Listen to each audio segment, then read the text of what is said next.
Hello friends, और यहाँ पे हम यूपी पीसीएस का प्रीवियस ईयर क्वेश्चन सॉल्व कर रहे हैं। यदि आप 2024 या 25 में एग्ज़ाम देने जा रहे हैं तो कम से कम 2010 से लेकर के और अब तक का पेपर ज़रूर सॉल्व कर लेना चाहिए। इससे बहुत ज़्यादा हेल्प मिलती है, खासतौर से जब करंट अफेयर की बाढ़ होती है। आप सोचते हैं इसमें से हम क्या पढ़ें, क्या इंपॉर्टेंट है, तो प्रीवियस ईयर क्वेश्चन से बहुत ज़्यादा हेल्प मिलता है और कम समय में रिवीजन के लिए भी और प्रैक्टिस के लिए भी बहुत हेल्पफुल होता है। सभी टॉपर्स भी रिकमेंड करते हैं कि प्रीवियस ईयर क्वेश्चन ज़रूर से देख के जाएं, मिनिमम 10 ईयर का। तो यहाँ पे हम 2014 का सॉल्व करते हैं पेपर। यहाँ पे ये क्वेश्चन है, सॉरी, पहला जो क्वेश्चन है कह रहा है कनिष्क के सारनाथ बौद्ध प्रतिमा अभिलेख की तिथि क्या है। तो एक फैक्ट है लेकिन इंपॉर्टेंट है। कनिष्क के सारनाथ बौद्ध प्रतिमा अभिलेख की जो तिथि है वो 81 ईस्वी सन है। सन 81 ईस्वी है। फैक्ट है लेकिन याद कर लें, इंपॉर्टेंट है। फिर आप देखते हैं अगला क्वेश्चन कह रहा है, इसमें थोड़ा सब्जेक्ट वाइज डिवाइड कर दिया है जो कि काफ़ी अच्छा है। बिना बेगार के किसने सुदर्शन झील का जीर्णोद्धार करवाया। तो देखिए, जो रुद्र दमन प्रथम है ना, ये PYQ भी है, पहले भी और बाद में भी पूछा गया है। रुद्र दमन ने सुदर्शन झील का जो जीर्णोद्धार कराया था वो बिना बेगार के कराया था, अर्थात जिन्होंने जो मजदूरों ने काम किया उनको पेमेंट किया गया, ऐसा नहीं बेगारी नहीं कराई गई, है ना। चंद्रगुप्त मौर्य ने सुदर्शन झील का निर्माण कराया था, लेकिन जीर्णोद्धार किसने कराया था? रुद्रदमन प्रथम ने। अगला क्वेश्चन है, सन 1306 ईस्वी के बाद अलाउद्दीन खिलजी के समय में दिल्ली के सुल्तान तथा मंगोलों के बीच सीमा क्या थी। तो जो सिंधु नदी है वही दिल्ली के सुल्तान और मंगोलों के बीच सीमा थी। क्वेश्चन देखिए, बहुत अच्छे क्वेश्चन आते हैं। कौन सूफी संत महबूब इलाही कहलाता था। ये भी PYQ है, आ चुका है ना, रिवाइज्ड क्वेश्चन है।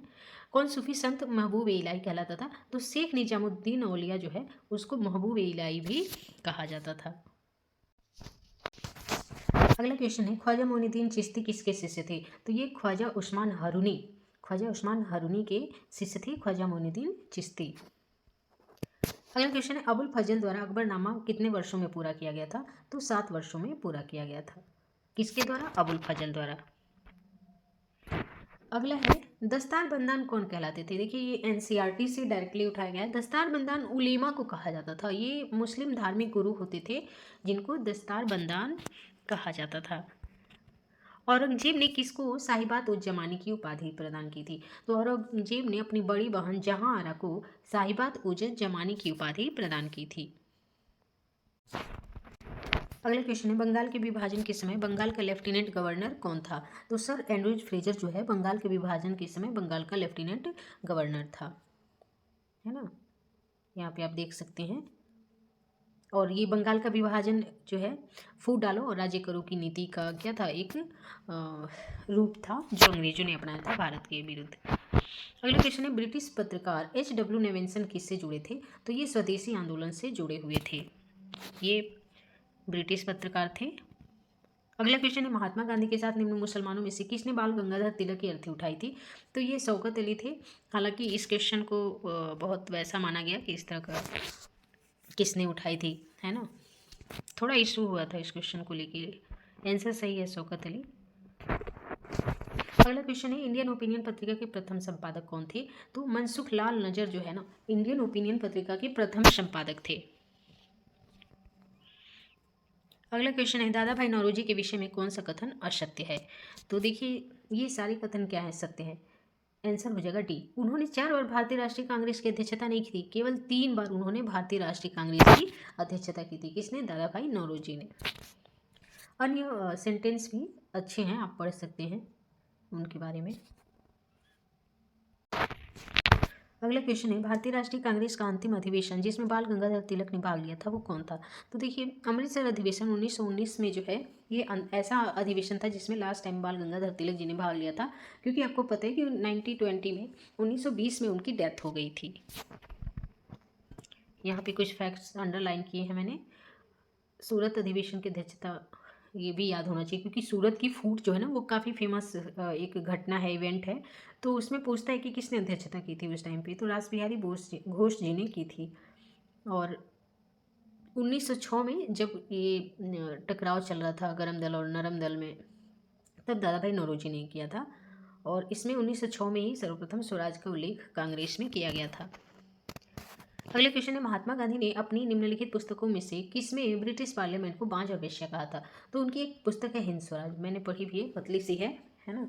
तो इसमें उन्होंने ब्रिटिश पार्लियामेंट को बांझ और वेश्या कहा था। अगले क्वेश्चन है, जलियांवाला बाग नरसंहार पर कांग्रेस जांच समिति की रिपोर्ट के प्रारूप को लिखने का कार्य किसको सौंपा गया था? तो इम्पोर्टेंट है और यह कार्य महात्मा गांधी जी को ही सौंपा गया था। अगला जो क्वेश्चन है सुमेलित करना है, जैसे पुस्तकें हैं और उनके राइटर्स हैं। तो सुभाष चंद्र बोस की किताब है इंडियन स्ट्रगल, दादा भाई नौरोजी की किताब है poverty and un British rule in India, और राजेंद्र प्रसाद की बुक है India divided and India from Curzon to Nehru. ये जो है दुर्गा दास की किताब है, न कि फ्रांस मोरिस का। तो सही आंसर इसमें हो जाएगा D, India from Curzon to Nehru and after. ये दुर्गा दास जी की पुस्तक है।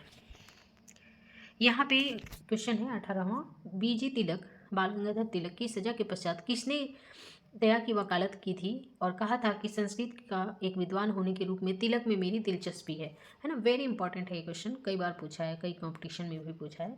तो जो मैक्स मुलर थे ना, इन्होंने कहा था कि तिलक को लेके उनमें क्या था कि उनकी दिलचस्पी है, क्योंकि बाल गंगाधर तिलक संस्कृत के एक बहुत ही अच्छे विद्वान थे। अगला क्वेश्चन है, कांग्रेस के मंच से भारतीय राष्ट्रीय कांग्रेस के किस अधिवेशन में स्वराज शब्द का सर्वप्रथम प्रयोग किया गया था? तो देखिए, स्वराज शब्द का प्रयोग कांग्रेस के मंच से सर्वप्रथम 1906 में कलकत्ता अधिवेशन में किया गया था और इस समय अध्यक्षता किया था दादा भाई नौरोजी ने। तो ये भी पूछता है 1906 में कांग्रेस की अध्यक्षता किसने की थी? दादा भाई नौरोजी में। और कांग्रेस के मंच से सर्वप्रथम जो है 1906 में ही स्वराज शब्द का प्रयोग किया गया था। अगला जो क्वेश्चन है कह रहा है कि इसको आपको क्रम से लगाना है। तो देखिए, तिलक जी का निधन हुआ था 1920 में और रॉलेट एक्ट पास हुआ था और उसके विरुद्ध ही तो क्या हुआ था, जब एक जगह पे लोग जुटे हुए थे, है ना। इसके बाद की घटना है जलियांवाला बाग नरसंहार, है ना। तो और फिर भारतीय राष्ट्रीय कांग्रेस का अमृतसर अधिवेशन। तो इसमें सबसे पहले जो आ जाएगा दूसरा, ये सबसे पहले घटना हुई थी, फिर जो है तीसरा हुआ था, फिर चौथा और फिर पहले। तो 2 3 4 1, 2 3 4 1 इसमें आंसर हो जाएगा। यहाँ पे देख भी सकते हैं, स्क्रीनशॉट भी ले सकते हैं, ठीक है ना। अगला क्वेश्चन है, यहाँ पे डेट भी वैसे दी हुई है। रॉलेट एक्ट जो है कब पास हुआ? फरवरी में। जलियांवाला बाग हत्याकांड हुआ था अप्रैल में, 13 अप्रैल 1919 को। और कांग्रेस का जो अधिवेशन है वो नवंबर में हुआ था, 12 नवंबर 1919 को। और तिलक जी का निधन हुआ था 20 में, 1 अगस्त 1920 को। अपनी फांसी से पूर्व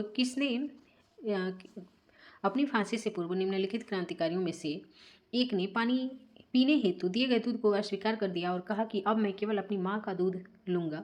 ऐसा किसने कहा था? तो ऐसा राम प्रसाद बिस्मिल जी ने कहा था और इनको फांसी हुई थी, गोरखपुर जेल में फांसी दी गई थी। अगला क्वेश्चन है, निम्नलिखित में से किसने गांधी इरविन समझौते में महात्मा गांधी के लाभ को सांत्वना पुरस्कार कहा था? तो ऐसा एलन कैम्पबेल जॉनसन ने कहा था। अगला क्वेश्चन है, आपको सुमेलित करना है कौन किससे संबंधित है।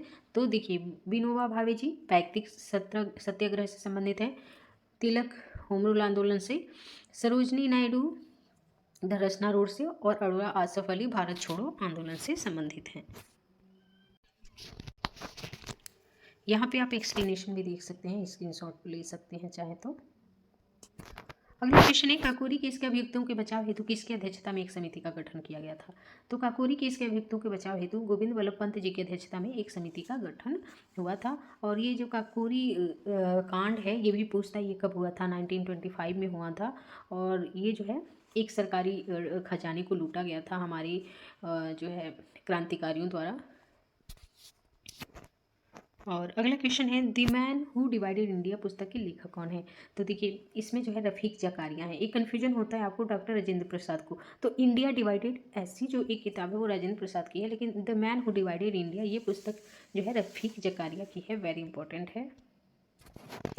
नेक्स्ट क्वेश्चन है, निम्नलिखित में से किसने भारतीय राष्ट्रीय कांग्रेस के कराची अधिवेशन को महात्मा गांधी की लोकप्रियता और सम्मान की पराकाष्ठा माना है? तो ऐसा माना है सुभाष चंद्र बोस जी ने। क्या माना है कि कराची का जो अधिवेशन था 1931 वो महात्मा गांधी की लोकप्रियता का और उनके सम्मान का पराकाष्ठा था। यानी उस समय महात्मा गांधी जी की लोकप्रियता और जो सम्मान है वो चरम पे था। अगला क्वेश्चन है, निम्नलिखित में से किसने 1947 की कांग्रेस कमेटी की बैठक द्वारा विभाजन के प्रस्ताव के पारित होने को राष्ट्रवाद का संप्रदायवाद के पक्ष में समर्पण के रूप में लिया? तो ऐसा डॉक्टर कीचलू जी का मानना था कि जो माउंटबेटन प्रस्ताव को स्वीकार किया गया, भारत के विभाजन के प्रस्ताव को, उसको राष्ट्रवाद का संप्रदायवाद के पक्ष में समर्पण माना गया डॉक्टर कीचलू जी के द्वारा। अगला क्वेश्चन है, कह रहा है कौन सा सुमेलित नहीं है? तो कुछ बुक्स हैं और उसमें बताना है कि क्या सुमेलित नहीं है। तो देखिए, Bhagat Singh the Indian sociologist, ये सुमेलित नहीं है, अन्य सभी सुमेलित हैं। द फिलॉसफी ऑफ बम भगवती चरण वोहरा की है। द ड्रीमलैंड लाला रामचरण दास की है। सचिन नाथ सन्याल की है बंदी जीवन। सही आंसर हो जाएगा ए। यहाँ पे आप देख सकते हैं, द इंडियन सोशियोलॉजिस्ट जो पुस्तक है वो श्यामजी कृष्ण वर्मा ने लिखा है, ये भी ध्यान रखिएगा, द इंडियन सोशियोलॉजिस्ट, है ना। जबकि भगत सिंह की एक पुस्तक है why I am an atheist, ध्यान रखेंगे। अगला जो क्वेश्चन है वो वेरी इंपॉर्टेंट है, देखिए यहाँ पे लिखा भी है, नई दिल्ली में 1947 में आयोजित अखिल भारतीय कांग्रेस समिति की बैठक में निम्नलिखित में से किसने विभाजन के प्रस्ताव में समर्थन किया था? तो 1947 में जो विभाजन वाला प्रस्ताव रखा गया था उसको अबुल कलाम आज़ाद जी ने ही क्या किया था? समर्थन किया था। अगला क्वेश्चन है, भारतीय स्वतंत्रता विधेयक को राजकीय स्वीकृति कब प्राप्त हुई थी? तो 18 जुलाई को प्राप्त हुई थी, 18 जुलाई 1947 को। इंपॉर्टेंट है, देखिए पूछ लेगा, डेट को इंपॉर्टेंट है बिकॉज उस दिन भारतीय स्वतंत्रता विधेयक को स्वीकृति मिली थी। यहाँ पे कुछ जनजातियाँ हैं और उसमें उनके क्षेत्र को आपको सम्मिलित करना है। तो देखिए, वीरहोर जो है ये काफ़ी इंपॉर्टेंट है, झारखंड से संबंधित है ना। भूटिया जो है ना ये आपके संबंधित हैं सिक्किम से। टोडा तमिलनाडु से, आपको पता ही होगा। Central is very very important है, अंडमान निकोबार से। अगला क्वेश्चन है, भारत के पश्चिमी घाट की नदियाँ डेल्टा का निर्माण नहीं करती हैं। भारत के पश्चिमी घाट की नदियाँ डेल्टा का निर्माण नहीं करती, बिल्कुल सही कथन है। अगला कह रहा है, वे छोटे प्रवाह क्षेत्रों एवं अपेक्षाकृत कठोर चट्टानों पर प्रवाहित होती हैं। दूसरा भी कथन क्या है? सही है। तो कथन सही है और कारण कथन की व्याख्या भी करता है, इसलिए सही आंसर हो जाएगा ए। यहाँ पे हमने सही आंसर क्या देखा? ए है। अगला जो क्वेश्चन है, सॉरी, यार रेड क्लिफ लाइन जो है किसको निर्धारित करती है, किनकी बीच सीमाओं को? तो रेड क्लिफ जो लाइन है वो आपको भारत और पाकिस्तान के बीच में पाया जाता है। भारत और चीन में मैकमोहन है और अन्य का भी आप देख सकते हैं। भारत पाकिस्तान में रेड क्लिफ है। उत्तर कोरिया और दक्षिण कोरिया में 39 डिग्री चैनल है। अमेरिका और कनाडा के बीच 49 डिग्री चैनल है। भारत चीन का मैकमोहन लाइन है ना। अगला क्वेश्चन है, दक्षिण भारत की नदियाँ प्रमुख रूप से कौन सा अपोहा तंत्र रखती हैं? तो ये वृक्षनुमा अपोहा तंत्र रखती है। इंपॉर्टेंट है, भले ये वन लाइनर है लेकिन ये पूछा जाता है अक्सर। भारत का सबसे बड़ा संघ राज्य कौन है? तो दिल्ली है। भारत का सबसे बड़ा संघ राज्य क्षेत्र दिल्ली है। अगला है, निम्नलिखित में से कौन सा एक खनिज उत्तर प्रदेश में नहीं पाया जाता है? तो जो अभ्रक है ना वो यूपी में नहीं पाया जाता है। नेक्स्ट क्वेश्चन है, विश्व में निम्नलिखित देशों का कुल रेलवे की लंबाई की दृष्टि से अवरोही क्रम क्या है?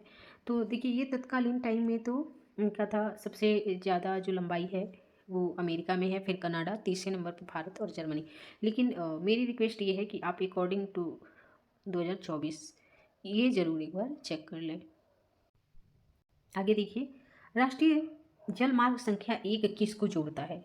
राष्ट्रीय जल मार्ग संख्या 1 किसको जोड़ता है? तो ये इलाहाबाद को हल्दिया से जोड़ता है। क्या किसको जोड़ता है?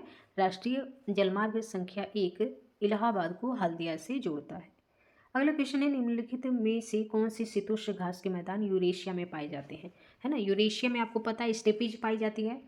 ठीक है, थोड़ा आप यहाँ कॉमन सेंस लगा सकते थे, है ना, क्योंकि डाउन्स तो ऑस्ट्रेलिया में पाया जाता है, प्रियरीज आपका अमेरिका का है और वेल्स जो है ये अफ्रीका का है ना। स्टेपी जो है आपको पता है यूरेशिया का है।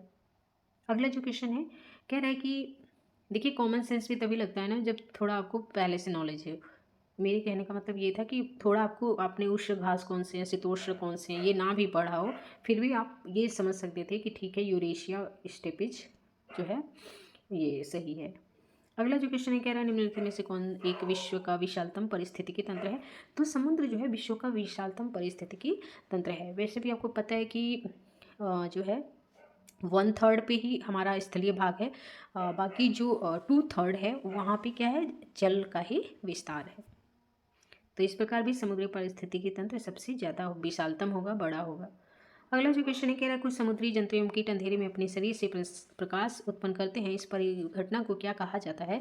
तो बायोल्यूमिनेसेंस और फास्फोरेसेंस दोनों ही कहा जाता है। देखिए ये वाला टर्म तो मुझे याद भी है, तो आप थोड़ा इस शब्द को ध्यान रख लेंगे, याद कर लेंगे। फास्फोरेसेंस और बायोल्यूमिनेसेंस दोनों ही कहा जाता है। वायु दाब सबसे कम कब होता है? देखिए ग्रीष्म ऋतु में वायु दाब क्या होता है? सबसे कम होता है। वायु दाब कम होता है क्योंकि हवाएं गर्म होकर हल्की हो जाती हैं। अगला जो क्वेश्चन है कह रहा है आपको सुमेलित करना है, और ये वेरी इंपॉर्टेंट है। मान के चलिए आपको सिंगल यानी इंडिविजुअल और सुमेलित कोई भी पूछ सकता है। जो विली विली एक तरीके से ये चक्रवातों के नाम है, अलग अलग देशों में अलग अलग नाम होते हैं। जैसे भारत में उसको चक्रवात कहते हैं, तो विली विली कहाँ पे कहेंगे उसको, है ना? विली विली कहते हैं इसको ऑस्ट्रेलिया में। हरिकेन कहते हैं संयुक्त राज्य अमेरिका में। टाइफून कहते हैं चीन में। और इतना याद है तो बागियो आपको तो याद, आप मैच कर ही लेंगे। जो बच गया फिलीपींस वहाँ का होगा। देखिए विली विली कैसे ऑस्ट्रेलिया से थोड़ा कनेक्ट आप कर सकते हैं, है ना? इसमें भी वॉवेल आता है, ऑस्ट्रेलिया में भी, और इसमें भी वॉवेल आता है। हरिकेन अमेरिका का है, टाइफून चीन का है। नाम भी थोड़ा अजीब है ना? तो याद कर लेंगे, वेरी इंपॉर्टेंट है। अगला कह रहे हैं निम्नलिखित में से कौन एक व्यस्ततम सामुद्रिक व्यापार मार्ग है? वेरी इंपॉर्टेंट नहीं, ये वेरी वेरी इंपॉर्टेंट है। तो जो उत्तरी अटलांटिक है ना, उत्तरी अटलांटिक विश्व का व्यस्ततम सामुद्रिक व्यापारिक मार्ग है। यूरोप और अमेरिका के मध्य व्यापार का एक प्रमुख माध्यम भी ये है। तो याद रखिएगा, वन लाइनर है पर वेरी इंपॉर्टेंट है। अगला क्वेश्चन है निम्नलिखित में से कौन एक देश बहुत महत्वपूर्ण यूरेनियम अयस्क निक्षेप के लिए जाना जाता है? तो कनाडा जाना जाता है ना? यूरेनियम निक्षेप के लिए कनाडा को जाना जाता है। जापान लगभग निर्भर है किसमें? तो तांबे के क्षेत्र में जो है ना, जापान लगभग क्या है? निर्भर है। अगला क्वेश्चन है निम्नलिखित में से कौन एक दक्षिण एशिया का सर्वाधिक नगरीकृत देश है? दक्षिण एशिया का सर्वाधिक नगरीकृत देश कौन है? पाकिस्तान है। आप देख सकते हैं कि पाकिस्तान में शहरीकरण कितना है? 36% है, जबकि भारत में 31, भूटान में 35, श्रीलंका में ओनली 15%। अगला क्वेश्चन है 2011 में निम्नलिखित राज्यों में से किस राज्य में उच्चतम लिंगानुपात है? तो 2011 में तमिलनाडु में उच्चतम लिंगानुपात रहा है। अगला क्वेश्चन है 2011 की जनगणना के अनुसार उत्तर प्रदेश के किस जिले में जनसंख्या घनत्व सबसे अधिक है? तो ये गाजियाबाद में है। इसके लिए आपको जनगणना और यूपी स्पेशल, यूपी की जनगणना और प्लस इंडिया की दोनों ही आपको देख लेनी चाहिए। मुझे देखूंगी तो मैं उस पर वीडियो बना दूंगी। अदरवाइज आपके पास वो परीक्षावाड़ी वाली जनगणना, तो उसको पढ़ें, वो बेस्ट बुक है जनगणना के लिए। अगला क्वेश्चन है भारत की जनगणना 2011 के अनुसार निम्नलिखित राज्यों में से किसमें शिशु जनसंख्या का प्रतिशत भाग ग्रामीण क्षेत्रों में न्यूनतम है? तो ऐसा केरल में है कि राज्यों में शिशु जनसंख्या का प्रतिशत भाग ग्रामीण क्षेत्रों में न्यूनतम कहाँ पे है? केरल में है। आप यहाँ देख सकते हैं 10% है ओनली। किन का ये अनुपात बता रहे हैं? शिशु का, है ना? पंजाब में 11, हरियाणा में 13 और जम्मू कश्मीर अराउंड 17। अगला क्वेश्चन कह रहा है संविधान सभा के संवैधानिक सलाहकार कौन थे? तो डॉक्टर BN राव जो है संविधान सभा के संवैधानिक सलाहकार थे। नेक्स्ट क्वेश्चन है कि कौन संविधान के प्रारूप समिति का सदस्य नहीं था? तो देखिए जवाहरलाल नेहरू नहीं थे, और कौन नहीं था? सरदार पटेल, ये दोनों ही नहीं थे, है ना? तो यहाँ पे सी सही हो जाएगा। आप देखते हैं कि प्रारूप समिति के अध्यक्ष कौन थे? अम्बेडकर जी थे, और सदस्य 7 थे, जिसमें अध्यक्ष सहित सदस्य टोटल 7 थे। अम्बेडकर जी हैं, गोपाल स्वामी अयंगर हैं, अलादी कृष्ण स्वामी अय्यर हैं, कन्हैयालाल मणिकलाल मुंशी हैं, माधव राव हैं, मोहम्मद सादुल्ला हैं और DP खेतान है। इसमें कहीं भी जवाहरलाल नेहरू या सरदार वल्लभ भाई पटेल का या वल्लभ पंत का कोई जिक्र नहीं है। अगला क्वेश्चन है निम्नलिखित में से कौन एक संवैधानिक संस्था नहीं है? तो योजना आयोग जो है ये एक संवैधानिक संस्था नहीं है। संवैधानिक संस्था का मतलब कि जिसका संविधान के अनुच्छेदों में प्रावधान कर किया गया हो। जबकि इसको कैसे बनाया गया था? मंत्रिमंडल के प्रस्ताव के द्वारा इसको बनाया गया था, और इसको ख़त्म कर दिया गया। उसकी जगह पे नीति आयोग को लाया गया है 1 जनवरी 2015 से। अगला क्वेश्चन है निम्नलिखित अनुच्छेदों में से कौन एक राज्य सरकार को ग्राम पंचायत को गठित करने का निर्देश देता है? तो देखिए ग्राम पंचायत याद होना चाहिए आपको, आर्टिकल 40 यानी अनुच्छेद 40 में इसकी बात की गई है। वेरी वेरी इंपॉर्टेंट है। अगला क्वेश्चन है भारत के राष्ट्रपति पर महाभियोग चलाने के लिए कम से कम कितने दिन पूर्व सूचना देना आवश्यक होता है? तो 14 डेज यानी 14 दिन पूर्व जो है लिखित सूचना देना जरूरी होता है। वो भी सूचना में क्या, 1/4 सदस्यों के हस्ताक्षर हो, और उस प्रस्ताव को पारित करने के लिए विशेष बहुमत की आवश्यकता होती है।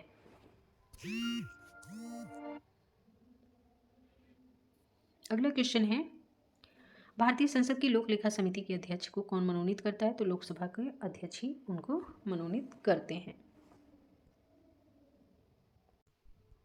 अगला क्वेश्चन है, निम्नलिखित में से राज्यसभा के विषय में क्या क्या सही है? तो पहला कि ये भंग नहीं की जा सकती, तो ये सही है। इसको समाप्त तो किया जा सकता है किंतु भंग नहीं किया जा सकता है, स्थायी होती है राज्यसभा। इसका कार्यकाल 5 वर्ष का नहीं होता, 6 वर्ष का होता है। प्रत्येक 2 वर्ष बाद इसके 1/3 सदस्यों का कार्यकाल समाप्त होता है। हाँ, ये सही है। और 25 वर्ष से कम के नहीं, इनकी एज जो है अराउंड नहीं 30 होती है ना, 30 साल इनकी आयु होनी चाहिए राज्यसभा की सदस्यता के लिए। तो सही स्टेटमेंट इसमें है पहला और तीसरा। सही आंसर हो जाएगा सी। भारत की संसद में कौन कौन शामिल होता है? अगला क्वेश्चन है। तो देखिए, लोकसभा, राज्यसभा और राष्ट्रपति, ये तीनों शामिल होते हैं भारतीय संसद में। लोकसभा, राज्यसभा और राष्ट्रपति, है ना। और अगला क्वेश्चन है, राष्ट्रपति आंग्ल भारतीय समुदाय के कितने सदस्यों को मनोनीत कर सकता है? तो देखिए, वो 2 सदस्यों को मनोनीत कर सकता है आर्टिकल 331 के तहत। हालांकि अब इसको खत्म कर दिया गया है, यानी जो 2 आंग्ल भारतीयों का मनोनयन किया जाता था राष्ट्रपति द्वारा, इस व्यवस्था को अब समाप्त कर दिया गया है।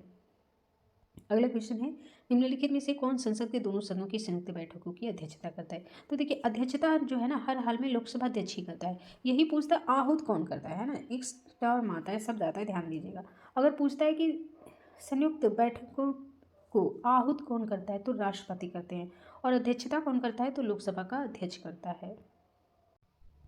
नेक्स्ट क्वेश्चन है, निम्नलिखित मंत्रालयों में से नालंदा परियोजना किसका कार्यक्रम है? वेरी इंपॉर्टेंट है, देख रहे हैं यहाँ पे। क्योंकि देखिए, नालंदा परियोजना ऐसा लगेगा कि ठीक है संस्कृति मंत्रालय का हो सकता है, लेकिन ये अल्पसंख्यक मामलों के मंत्रालय से संबंधित है। नालंदा परियोजना जो है अल्पसंख्यक मामलों के मंत्रालय से संबंधित कार्यक्रम है।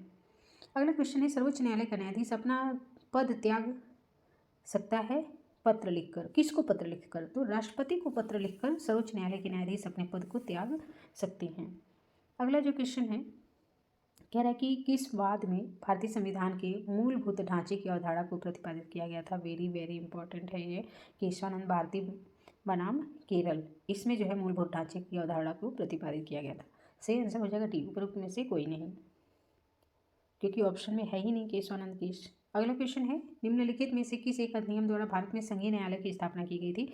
तो हो जाएगा उपरोक्त में से कोई नहीं, क्योंकि संघीय न्यायालय की स्थापना भारत सरकार अधिनियम 1935 के तहत 1 अक्टूबर 1937 में की गई थी।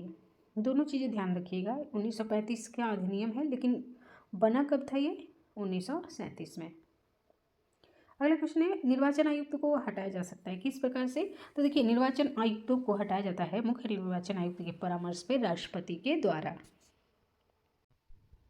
तो यहाँ पे आप देख सकते हैं, मुख्य निर्वाचन आयुक्त के परामर्श पे राष्ट्रपति द्वारा निर्वाचन आयुक्त को हटाया जा सकता है। अगला जो क्वेश्चन है, जो कि लगभग हर साल पूछता है कि किसी राजनीतिक दल को क्षेत्रीय दल के रूप में मान्यता प्रदान करनी है तो क्या योग्यता होनी चाहिए? तो वो राज्यों में या लोकसभा अथवा विधानसभा चुनाव में 6% वोट प्राप्त किया हो तो उसे क्षेत्रीय दल का दर्जा मिल सकता है। यहाँ से क्वेश्चन आता है, एक बार जरूर देख लें, जैसे राष्ट्रीय दल के लिए क्या है योग्यता, है ना। अगला क्वेश्चन है कि निम्नलिखित भारत में निम्नलिखित राज्यों के बनने का सही क्रम क्या है? ठीक है, तो आंध्र प्रदेश आपको पता है 1953 में बना था, और सिक्किम का भी पता है क्योंकि ये वेरी इंपॉर्टेंट है, हर साल लगभग पूछा जाता है, 1975-76 में। और पंजाब हरियाणा ये सब बने थे 1966 में। हिमाचल प्रदेश बना था 1971 में। ठीक है, तो राज्यों का पुनर्गठन जो है ज़रूर से पढ़ के जाएँ, टॉपिक नोट कर लें, इंपॉर्टेंट टॉपिक जो आप नोट करते हैं ना उसमें आता है। इसमें मोस्ट इंपॉर्टेंट है सिक्किम वाला, अक्सर पूछता है। और आंध्र प्रदेश तो आपको पता ही है, हरियाणा 66 में, हिमाचल प्रदेश 71 में। अगला जो क्वेश्चन कह रहा है, निम्नलिखित में से कौन सी एक समिति पंचायती राज व्यवस्था से संबंधित नहीं है? तो PVN राव समिति ये जो है पंचायती राज से संबंधित नहीं है। LM सिंघवी आपको पता है, अशोक मेहता और बलवंत राय मेहता, ये तीनों क्या हैं? पंचायती राज से संबंधित है। ये ए वाला संबंधित नहीं है। अगला क्वेश्चन है, ट्राइसेम एक कार्यक्रम है, कैसा कार्यक्रम है? तो ट्राइसेम ग्रामीण विकास से संबंधित एक कार्यक्रम है, तो सही आंसर हो जाएगा ए। अगला क्वेश्चन है, निर्धनता दुष्चक्र की अवधारणा किससे संबंधित है? तो ये नक्शे से संबंधित है। अर्थशास्त्री रैगनर नक्शे द्वारा प्रकाशित पुस्तक problem of capital formation in under development countries में निर्धनता के दुष्चक्र की अवधारणा की विवेचना की गई है। अगला जो क्वेश्चन है, कह रहा है कि योजना आयोग के अनुमान के अनुसार वर्ष 2011-12 में निर्धनता रेखा के नीचे जीवन यापन करने वाले गरीब लोगों की सबसे अधिक संख्या किस राज्य में थी? तो यूपी में थी। वैसे भी आपको पता ही है कि यूपी की आबादी कितनी ज़्यादा है। अगला जो क्वेश्चन है कह रहा है कि जैसे ये बजट से रिलेटेड है ना, तो ये करंट अफेयर का क्वेश्चन हो गया। अब आप जो बजट देख के जाएंगे उसमें आप 23-24 का देख करके जाएंगे। अगला क्वेश्चन है कह रहा है केंद्र सरकार तथा राज्य सरकारों के मध्य आर्थिक संबंधों की विवेचना किस अनुच्छेद के अंतर्गत की गई है? वेरी इंपॉर्टेंट है ये। तो अनुच्छेद 268 से 281 तक आर्थिक संबंधों की व्याख्या की गई है। अब होमवर्क ये है कि आप देखें कि प्रशासनिक संबंधों की व्याख्या कौन से आर्टिकल में है। अगला क्वेश्चन है सरकार के अनुमानों के अनुसार 12वीं पंचवर्षीय योजना में आधारभूत संरचना के लिए आवश्यक निवेश का आकार क्या था? तो ये था 1000 बिलियन। हालांकि ये करंट अफेयर था, अभी इम्पोर्टेंट नहीं है, उस समय इम्पोर्टेंट था। अगला क्वेश्चन है निम्नलिखित में से कौन भारत के राष्ट्रीय एवं राज्य स्तर पर निर्धनता के अनुमानों के लिए केंद्रक अभिकरण या नोडल एजेंसी है? तो इस तरह के अनुमानों के लिए, निर्धनता संबंधी अनुमानों के लिए नोडल एजेंसी कौन था? योजना आयोग। अगला क्वेश्चन है विजन 2020 फॉर इंडिया दस्तावेज किससे संबंधित है? तो ये गरीबी उन्मूलन से संबंधित है। विजन 2020 फॉर इंडिया यानी 2020 तक गरीबी का उन्मूलन हर हाल में कर देना है। अगला क्वेश्चन है भारत सरकार द्वारा घोषित ABC सूचकांक का संबंध किससे है? तो इसका जो संबंध है वो स्वास्थ्य से है। अगला क्वेश्चन है international crop research institute for semi arid tropics कहाँ पे स्थित है? तो ये हैदराबाद में स्थित है। International crop research institute for semi arid tropics. यहाँ पे सुमिलित करना है गन्ना उत्पादन में 2013 में राज्यों का सही क्रम क्या है? तो आप इसको 2023 के हिसाब से देखें। CA मतलब करंट अफेयर। अगला क्वेश्चन है भारतीय रिजर्व बैंक द्वारा बीमल जालान पैनल क्यों गठित किया गया था? RBI के द्वारा। तो नए बैंकों को लाइसेंस देने हेतु आवेदन पत्रों के सूक्ष्म परीक्षण के लिए, यानी नए बैंक को अगर लाइसेंस देना है तो आवेदन पत्रों को बहुत ही सूक्ष्मता से उनका परीक्षण किया जाए कि वो इस योग्य हैं कि नहीं, डिजर्विंग हैं कि नहीं। यहाँ पे आपको सम्मिलित करना है, ये भी टॉपिक इम्पोर्टेंट है। तो खाद्य उत्पादन में वृद्धि, ये हरित क्रांति से संबंधित है ना। दुग्ध उत्पादन श्वेत क्रांति, मत्स्य पालन नीली क्रांति, उर्वरक भूरी क्रांति। यहाँ पे देखिए सम्मिलित किया हुआ है, स्क्रीनशॉट ले सकते हैं। अगला क्वेश्चन है 12वीं पंचवर्षीय योजना के दौरान कृषि वानिकी एवं मत्स्य पालन की वृद्धि दर अनुमानित है? तो करंट अफेयर का क्वेश्चन है, स्किप करिए। नेक्स्ट क्वेश्चन कह रहा है यूपी में 2011-12 में GDP यानी राज्य घरेलू उत्पाद में कृषि का योगदान कितना था? तो उस समय 24% था। वर्तमान में देखें कि कृषि का यूपी के GDP में कितना योगदान है। अगला क्वेश्चन है ग्रामीण अवस्थापना विकास कोष का सृजन किसके अधीन किया गया? तो नाबार्ड के अधीन किया गया। नाबार्ड की स्थापना पूछ देता है कब हुई थी? 1982 में हुई थी। नेक्स्ट क्वेश्चन है दूध का सर्वाधिक उत्पादन जो है किस राज्य में हुआ? 2011-12 में। तो ये करंट अफेयर है, आप देखिए 2022-23 में किस राज्य में दूध उत्पादन सर्वाधिक हुआ है। अगला क्वेश्चन है किसी व्यक्ति का पूरा प्रतिबिंब देखने के लिए एक समतल दर्पण की न्यूनतम ऊंचाई कितनी होनी चाहिए? तो उस व्यक्ति की हाइट की आधी होनी चाहिए। सही आंसर हो जाएगा बी। और ये जो है ना क्वेश्चन 2 बार पूछ चुका है, थोड़ा लैंग्वेज चेंज करके। जैसे एक व्यक्ति है उसको अपना पूरा फुल देखना है तो कितना बड़ा मिरर होना चाहिए, उसको अपने आप को देखना हो तो उसकी लंबाई की आधी मिरर की लंबाई होनी चाहिए। अगला क्वेश्चन है ध्वनि तरंगे नहीं चल सकती। तो देखिए निर्वात में यानी जो शून्य है, खाली स्थान है ना, उसमें ध्वनि तरंगे नहीं चल सकती, उनको कोई ना कोई माध्यम चाहिए और सर्वाधिक तीव्र गति से वो चलती हैं किसमें? ठोस में। अगला क्वेश्चन है एक कृत्रिम उपग्रह में विद्युत ऊर्जा का स्रोत क्या होता है? तो सौर सेल होते हैं कृत्रिम उपग्रह में, है ना। सूर्य के प्रकाश से वो अपना ऊर्जा लेते हैं, विद्युत ऊर्जा। अगला क्वेश्चन कह रहा है कि निम्नलिखित में से कौन सा एक विस्फोटक पदार्थ नहीं है? तो नाइट्रोक्लोरोफॉर्म जो है ना, ये एक विस्फोटक पदार्थ नहीं है। अगला क्वेश्चन है स्लीप एपनिया एक भयंकर निद्रा दोष है जिसमें लोग, ठीक है, तो इसमें क्या होता है कि थोड़ी थोड़ी देर के लिए श्वास बाधित होता रहता है ना, जिससे कभी कभी तो रोगी की मृत्यु भी हो सकती है।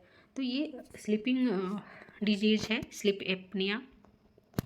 अगला क्वेश्चन है सेरिब्रल पाल्सी एक मस्तिष्क संबंधी विकार है जो सामान्यतः कहाँ किस में पाया जाता है? तो छोटे बच्चों में पाया जाता है सेरिब्रल पाल्सी। अगला क्वेश्चन है, स्त्रियों में रजोनिवृत्ति के पश्चात किस हार्मोन का उत्पादन होता है? तो एस्ट्रोजन का उत्पादन होता है। सही आंसर हो जाएगा सी। और ये क्वेश्चन है वेरी इंपॉर्टेंट, आपको हर एग्जाम में लगभग इस तरह का क्वेश्चन पूछता है, एस्ट्रोजन, टेस्टोस्टेरोन के बारे में, है ना। अगला जो क्वेश्चन है कह रहा है कि कोरोनरी धमनी बाईपास सर्जरी में जो रक्त वाहिका ग्राफ्ट हेतु प्रयोग में लाई जाती है वो होती है, तो वो जो है पाँव से ली गई सिरा होती है। ये भी इम्पॉर्टेंट है, यानी कोरोनरी धमनी बाईपास सर्जरी में पाँव से ली गई सिरा जो है प्रयोग में लाई जाती है। अगला क्वेश्चन है, बायोलॉजिकल रिस फेसिंग एक आधुनिक शल्य तकनीकी है जिसके द्वारा किसका उपचार करते हैं? तो इसके द्वारा घुटनों के जोड़ों का, क्योंकि आप देख रहे हैं घुटनों का जो इशू होता है तो वो उसके बारे में अक्सर सुनते रहते होंगे। तो उसमें जो शल्य तकनीकी है वो बायोलॉजिकल रिस फेसिंग है। अगला क्वेश्चन है, अस्पताल के निम्नलिखित में से किस विभाग में कैथ लैब होगा? तो कार्डियोलॉजी विभाग में कैथ लैब होगा। अगला जो क्वेश्चन है वो कह रहा है सुमेलित करना है, वेरी इंपॉर्टेंट है। तो देखिए इसमें आप देख सकते हैं जो क्लोरोफिल है ना, इसका जो संबंध है वो मैग्नीशियम से है। इंडिविजुअली भी पूछ चुका है इसको, ठीक है। हीमोग्लोबिन आपको पता है कि इसका संबंध लौह तत्वों से होता है।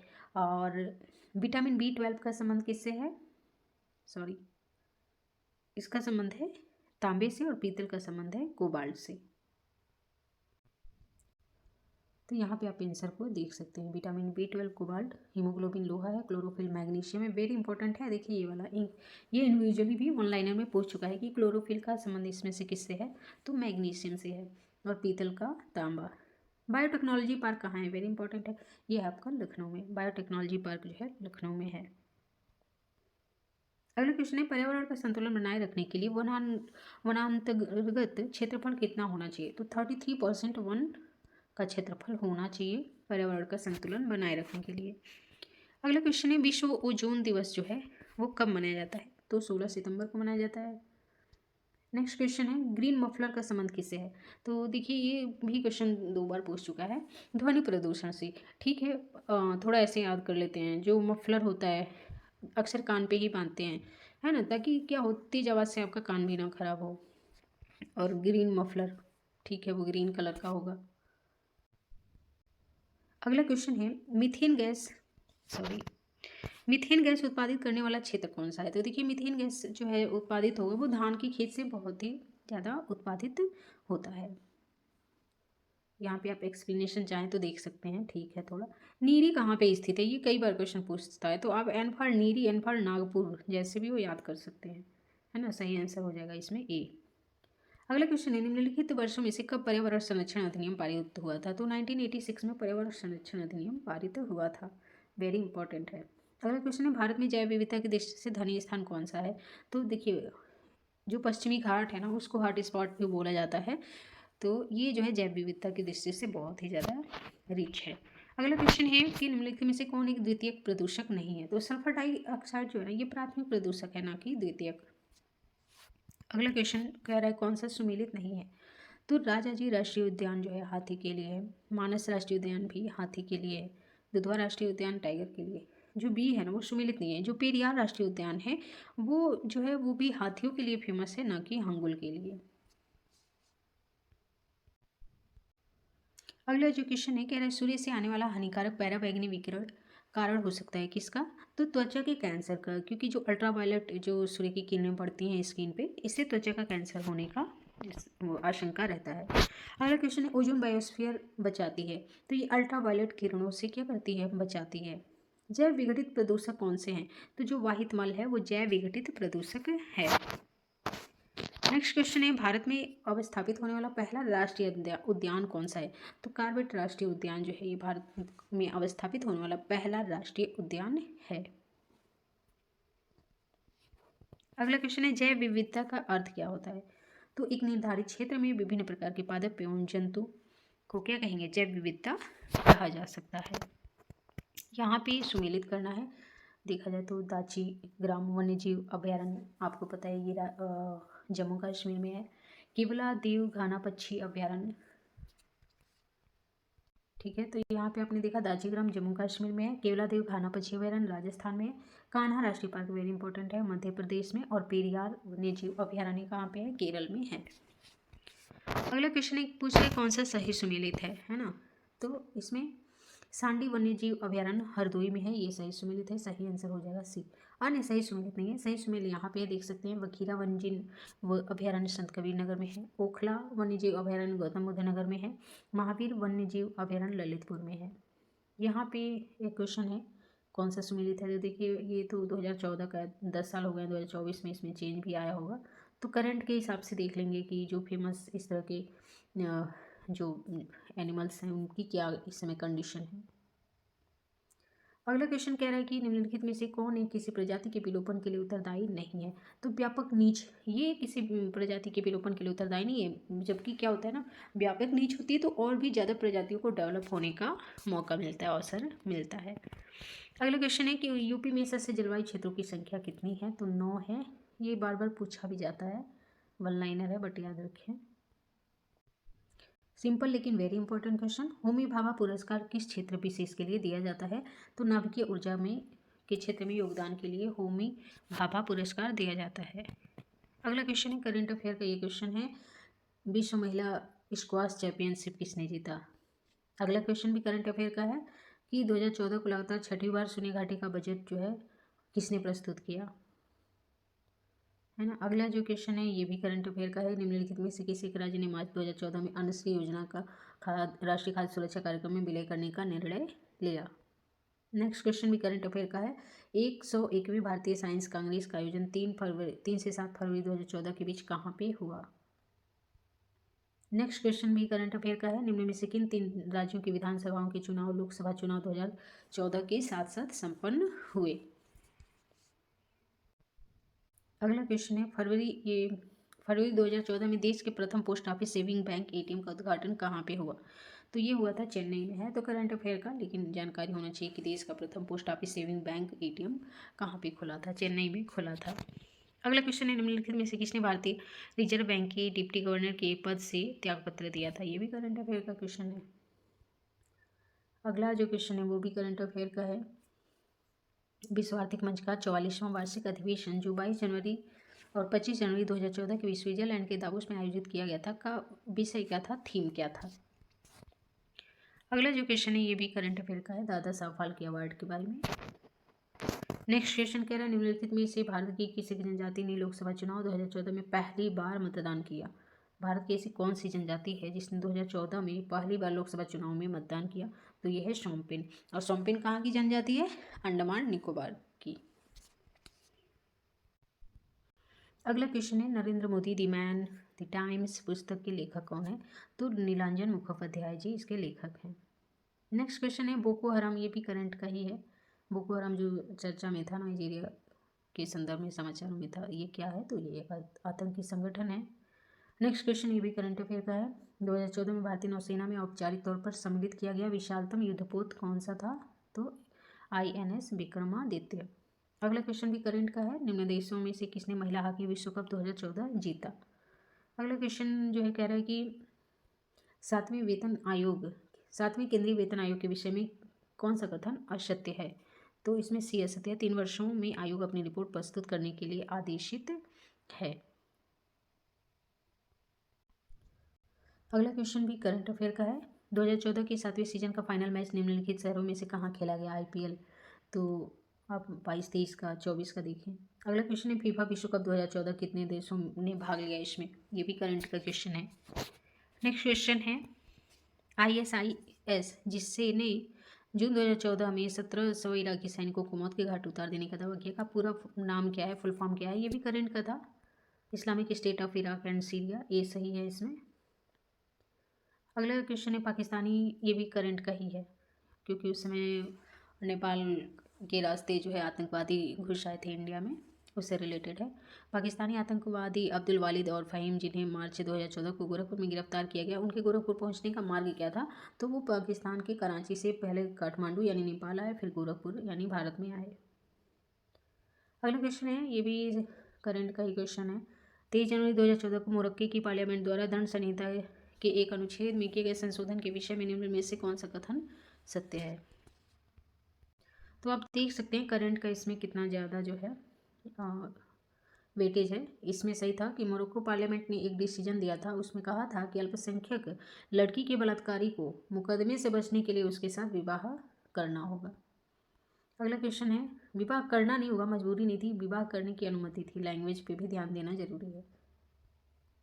अगला क्वेश्चन है, लंदन स्थित मानवाधिकार संगठन द्वारा किए गए सर्वेक्षण के अनुसार निम्नलिखित देशों में से कौन एक विश्व का सर्वाधिक फांसी देने वाला देश है। काफ़ी विवाद था, चीन इसमें सही आंसर है, वर्तमान में आपको देखना पड़ेगा। अगला क्वेश्चन, निम्नलिखित में से किसे 16वीं लोकसभा हेतु कार्यकारी अध्यक्ष या प्रोटेम स्पीकर नियुक्त किया गया था। तो कमलनाथ है, ये भी करंट का क्वेश्चन है। और अगला क्वेश्चन है, विश्व स्वास्थ्य संगठन ने सरकारी तौर पर दक्षिण पूर्व एशिया क्षेत्र को कब पोलियो मुक्त घोषित किया था। तो 27 मार्च 2014 को। वेरी इंपॉर्टेंट है। अगला क्वेश्चन है, विश्व व्यापार संगठन के अध्यक्ष पास्कल लिमी का स्थान किसने लिया है। ये भी करंट का क्वेश्चन है, आप देख लें कि विश्व व्यापार संगठन के वर्तमान में अध्यक्ष कौन है। नेक्स्ट क्वेश्चन है, फरवरी 2014 में भारत पाकिस्तान अंतर्राष्ट्रीय व्यापार मेला का आयोजन कहाँ पे किया गया था। जालंधर में। करंट का क्वेश्चन है।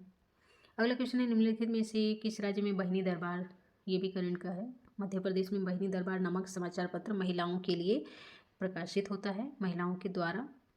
अगला क्वेश्चन है, निम्नलिखित राज्यों में से किस एक को ग्रामीण पर्यटन परियोजना के क्रियान्वयन में सर्वोत्तम राज्य घोषित किया गया है। तो ऐसा सिक्किम को ये अवार्ड मिला है, पर्यटन परियोजनाओं के क्रियान्वयन में सर्वोत्तम राज्य। अगला क्वेश्चन है, ये करंट का क्वेश्चन है, देखिए विश्व विकास प्रतिवेदन 2010 का थीम क्या था। अगला है, ग्रीन इंडेक्स किससे संबंधित है। तो ये विश्व बैंक द्वारा जो है विकसित किया गया है। नेक्स्ट क्वेश्चन है, 2013 की मानव विकास रिपोर्ट के अनुसार भारत में बहुआयामी गरीबी से ग्रसित लोगों का प्रतिशत कितना है। तो ये था उस समय 53.7%। अगला क्वेश्चन है, ये करंट का क्वेश्चन है कि विश्व बैंक के प्रमुख अर्थशास्त्री के रूप में नियुक्त होने वाले प्रथम भारतीय कौन है। करंट है लेकिन इंपॉर्टेंट है कि पूछते कि विश्व बैंक के प्रमुख अर्थशास्त्री के रूप में नियुक्त होने वाले प्रथम भारतीय कौन है। तो कौशिक बसु है। अगला क्वेश्चन है, एजेंडा 21 में कितने समझौते हैं। तो 4 समझौते हैं, इंपॉर्टेंट है। यहाँ पे आपको सुमेलित करना है, वेरी इंपॉर्टेंट है, लगभग हर साल पूछा जाता है। तो इसमें देखिए आपको किस प्रकार से याद करेंगे आप।